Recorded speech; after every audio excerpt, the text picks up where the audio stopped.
Okay, yeah, so I've just joined Barry Kemp on the grid, and yeah, no Garen Batten so far. So it looks like Barry Kemp will be effectively on pole position ahead of John McClintock, Conor Meyer, Adam Rosales, and championship leader Sam Harper. That's going to be a little bit of a boost for him because he needs to make up some points in this race too, which is now underway.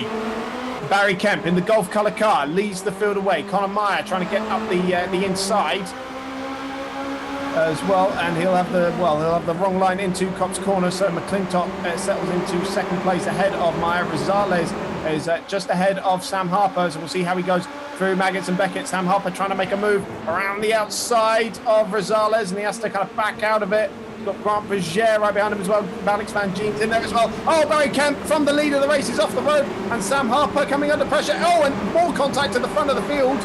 And I think, out of all that, out in front, it's John McClintock with Sam Harper second. Harper's under a lot of pressure. He's got about 3 cars. In fact, he's lost a couple of places. So has he got damage again? We'll have to see. A gaggle of them heading through Stoke Corner. I've never seen anything like it. It's like rush hour down there at the moment. So absolute craziness going on further down the field. So John McClintock, more contact. I was about to say Spanners is in second place, but he's dropped it as there's more drama going down at the chicane. So where do we feed in out of all of this? So Sam Harper, I think, is back up into second place. Indeed, he is ahead of Carl Power, but Power's trying to make his way around the outside of the Abbey chicane. Yeah, he's got it. He does so indeed. Have you got eyes on Hatton? How's he doing? Maybe he's having a good fight down there with Danny Henney. I think he's in the kind of midfield. It's 11th place. Okay, we'll get confirmation as they go over the line. Sam Harper's been pushed round by Ishmael Basso down at Brooklands Corner out of Priory, exactly where Damon Hill took Michael Schumacher out of the Grand Prix in 1995. Sam Harper has been taken out of another race. You can't make it out, and David Hatton has gone through, so he's definitely ahead of him. So, at the end of lap 1 of the first of the 2 reverse grid races, it's John McClintock who leads 4.6 seconds ahead of Carl Power, but he'll make short work of that, I'm sure. Edward Shelley is in 3rd place, James Wingfield 4th, Spanners Ready 5th, and Danny Henney now making a move for 5th place on Yellow Ooms as they go into Maggots and Beckett's. David Hatton next in the line. Yeah, Harper drops back down to 15th. His car looks intact, though, and he seems to be all going in a straight line. So let's see if he can make some progress back through the field through the remaining laps. So Dobertsberger just behind Hatton as well, but for how much longer? Because Hatton's pulled out of the slipstream of Yellow Ooms and is going to make a move into Stoke Corner, as is Danny Henney on Spanners. Both of them up the inside, and both of them making those moves stick. Although Yellow Ooms coming back around the outside of David Hatton as they go towards the Val chicane. Keep it clean, David. Don't want to do what has happened to Sam. And he just needs some points in this race, doesn't he? Sam's had the drama. He just needs to bag points now. Trumpets is right up in there as well. He's 10th across the line. I think he's still in that 10th place. Sam Harper already trying to make his way back through the pack. He is side by side with Matt Cook around the outside of the Abbey chicane, and he's picked up a place there, so I think that is 14th. And yeah, Spanners is under a lot of pressure here from second place, or rather championship leader now, David Hatton, going through Luffield. He's taking a slightly wider line, see if he can get a cut back. He's got a good exit on the start finish straight. He went a bit wide on that curb though, and maybe a little bit wider than he wanted to. Still got Yellow Ooms for close company, so he can't relax totally. And in fact, he's going defensive against Ooms into Cops Corner. Slings it back over to the left-hand side, though. You just see Mark Green, how I think that is, coming out of the pit. So he's clearly had an off somewhere and had to go and repair his car. Carl Power, meanwhile, has cut the lead down to 3.4 seconds. So I think that's more than a second he took out of John McClintock on that last lap. And just behind David Hatton, a little bit more side-by-side action is coming because Ooms is now under pressure from Dobertsberger down the hanger straight. And he'll try and make his way around the outside of Stowe Corner. We've seen plenty of people try it and make it work, and Dobertsberger's another one of them. So that's 8th place for the man who was the first man to take pole position in this new championship back at Okayama. It's a wonderful corner that. There's so many different lines in. Defending is so tricky. If you go to the inside, they can just sweep around the outside. But also you can, if you are on the inside, you can drift a little bit wide and push them off the circuit. So it's a very tricky corner. Just ahead of them, you've got Hatton has taken Spanners. That's another place, another point gained for David Hatton, crucially. And now he's got clean air ahead of him. So he has got, I think, about 2 seconds. Oh, Dobersberger lunges up the inside of Spanners into Priory. That is brave indeed, and that is probably going to let Jelle Ooms through as well into Brooklands, and indeed he does go through. So Spanners now got to watch his mirrors for Matt Trumpets, the man he was so worried he was behind him in the championship after the second meeting, and still will be ahead of him in the championship, but he certainly won't want to let him pass on track. Just up at the front of the field, Carl Power, Shelley, Wingfield and Henny, they're all lapping in the mid-45s. Henny actually just put in a 44.9 and are reeling in John McClintock, who's still lapping in the high 46s. And there's now only 2 seconds between Power and McClintock for the lead of the race. So I think we're going to have one hell of a scrap up at the front of the field in a moment. Yeah, absolutely. Henny's got a run on Wingfield just ahead of him. Is he going to go defensive? I think he might have to. Oh, he chooses not to, and Henny looks towards the inside, although he thinks better of it as they head into Stowe. So this is all looking very race one-y, isn't it? Henny having another look up the inside as they head towards the Vale chicane, and again decides not to. But these four are just reeling in McClintock for the lead. I feel like there'll be an almighty battle between them when they do dispatch him. I think if they're sensible, they'll realise we need to close McClintock in, then try and squabble for each position. We're only on lap 4 of 9. You honestly think these guys are going to work together?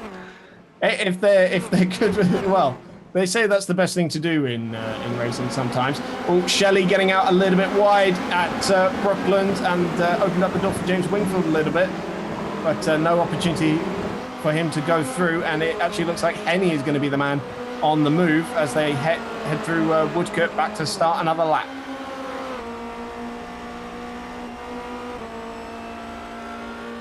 Henny actually looked like he was pulling out of the slipstream for a second there. Maybe he didn't want to be in Wingfield's dirty air as they headed through Copse Corner. He's right in there now with him though as they head into Maggots and Beckett. And nothing between these three cars that are currently squabbling for third place. You see Hatton, Hatton did a 44.8 last time round and definitely closed the gap to Henny on that occasion. Harper, meanwhile, he's got another debutant behind him, John Langan, in the number 98 car, just ahead of Richard Molden and Ishmael Basso coming down on him as well. So that's all going on for 12th place, I think it is. And I thought Henny was going to have a run on Wingfield down at Stowe Corner, but Wingfield's been able to repel his advances for now.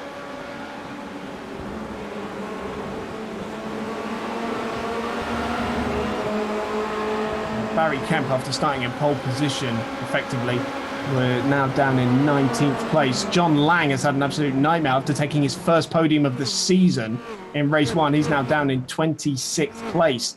So not the way he would have wanted this one to go. And up at the front of the field, Carl Powell has got a clear view of that number 23 car, John McClintock.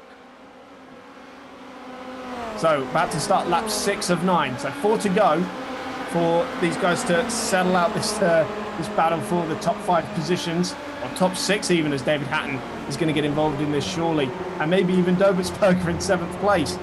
It's all about to kick off. Yeah, and there's also a back marker just going through Beckett's ahead of them, so that could be the catalyst for this. I reckon Kyle Powell will be on him in the next lap or so. Look how much he's taken out of him in Maggots and Beckett's already. He's going to be all over him as they get down to the hangar straight. He got checked up on the exit though, so he's under pressure from Shelley behind him. He's got to look behind and in front. Yep, number 33 about to try and pounce on him as well. He might get there before Power does to McClintock.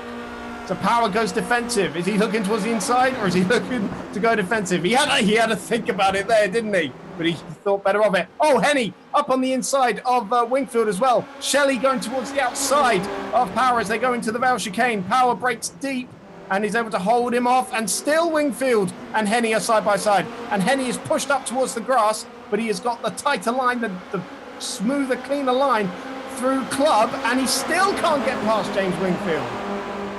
Power's looking up the inside into the chicane. Oh, he thinks better of it this time.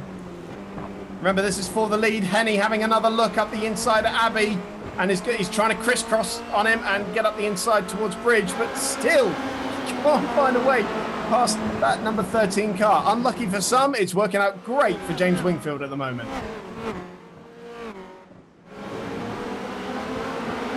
So it looks like McClintock's going to hold on for another lap as they're coming around the final corner now.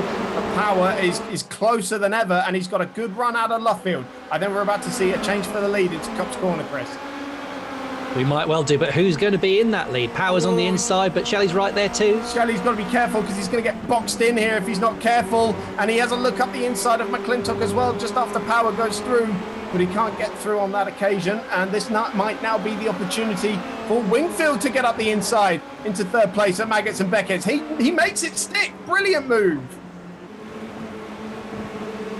And Shelley now losing it to Henny as well. Henny goes through. So Shelley going backwards as McClintock dips a wheel on the grass on the exit of Beckett's. And now I think Wingfield is going to take second place. Yeah, he hasn't been super smooth in the races so far this season, James Wingfield, but he is showing his absolute best today. Hatton making a move on Edward Shelley as well now, just behind them. He hasn't got it done though. He's still on the outside. Switching back to the inside. Is he going to make a lunge? Derbertsberger goes inside instead. And has taken Hatton.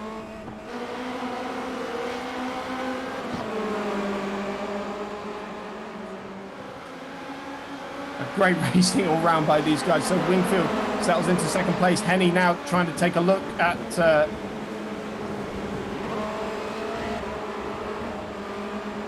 he's trying to get McClintock. He did lock a brake behind him though. Is he going into Bridge? No, he's thinking better of that as well. It's a very tough corner to go side by side through there. Indeed it is, although I think Shelley is just trying to have a run at him. Oh, so Hatton. Yeah, so Derbertsberger now trying to get around the outside of Shelley as well as Henny gets around the outside. So Hatton's fallen back in this group of cars, although he needs to just make sure he finishes because he stands to take more points away from Sam Harper in this one. So it's Henny now in third place. Can he get after James Wingfield or Carl Power for the lead as Derbertsberger now having another look at the outside of Edward Shelley, although trying to make his way around the outside there probably won't work out too well for him. So I think we'll see McClintock fall back a little bit further as they head back onto the hangar straight. Hatton pulls out of the slipstream on Derbertsberger as well. And he'll try and claw a point back that he lost last time around. So Shelley goes through up on the inside of McClintock, and Derbertsberger trying to brave it out around the outside of Hatton, and he's able to hold on to that 6th place spot.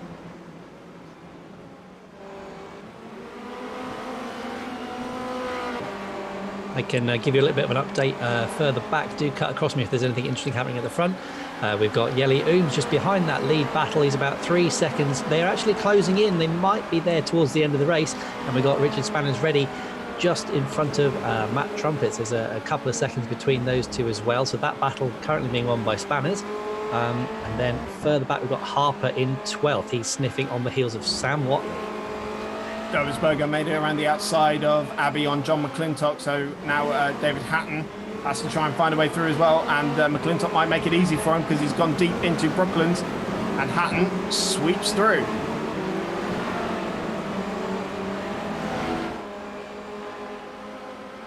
Meanwhile, I can tell you that James Wingfield has caught right up to Carl Power. His last lap was a 45.3. Power's a 45.7. He's looking towards the outside at Cops Corner. The lead of this race is not done, and we're on the final lap now. What is Power going to do? Is he going to try and defend this for all it's worth? Because this would even be his first podium, let alone his first win. And they're side by side into Magnus and Beckett's Wingfield trying to get through. Can he make it stick? He can! What a move by James Wingfield.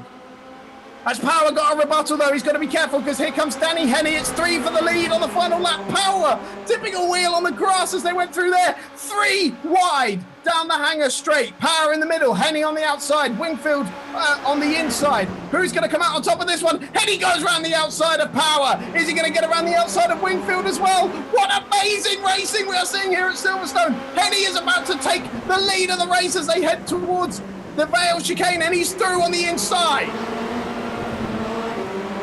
What a battle! How did they get through there all cleanly? Power is not done, and neither is Wingfield. He's coming back up at Shelley. All right, Henney even. Yeah, Power trying to find a way through. Henney's defensive on the way into the chicane. Power throws one down the inside. He makes contact with Wingfield, and Wingfield is round. And Power just about holds on, but that has surely secured victory for Danny Henney. And crucially, David Hatton has been able to get through there without any scuffs on his car. And Derbertsberg's about to take second off Power. Lunging down the inside at Priory. So it's all right on second place. And Power's out wide. Can he just hold on to the sniff of second place? Derbertsberger's going to throw everything he can at the exit of Luffield. But here comes Danny Henney to take his second victory in the Formula Renault Challenge. Who is going to be second? It is just Kyle Power for the first time on the podium. And what a battle he was involved for it as well. He fought tooth and nail for it. And even though he said before this race he's feeling not well at all, he has done a sensational job. Alexander Derbertsberger, that is his third podium of the season, and David Hatton fourth to crucially take more points away from Sam Harper, who has come across the line in 9th place.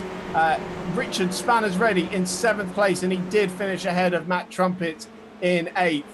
What a race, Chris. Oh, it was amazing. Let's see if we can go to Spanners Ready now. Richard, you're on the air. How did you see of that last lap calamity going on? Yeah, I said, oh no, what a shame for James Wingfield. As you can imagine, I was absolutely devastated as I drove through and claimed 7th place. Did you see I was in second for a second there? Yeah, we saw it, man. What a start. Yeah, and then fully, because I'm used to sort of pushing for top 10s, found myself in second place with Colin Ward behind me. Both of us had nosebleeds from being that high up the grid, and he spun in sympathy to me. But actually, looking at that battle that came through, they were always going to get me eventually. So 2 top 10s though, 10th and 7th, I think.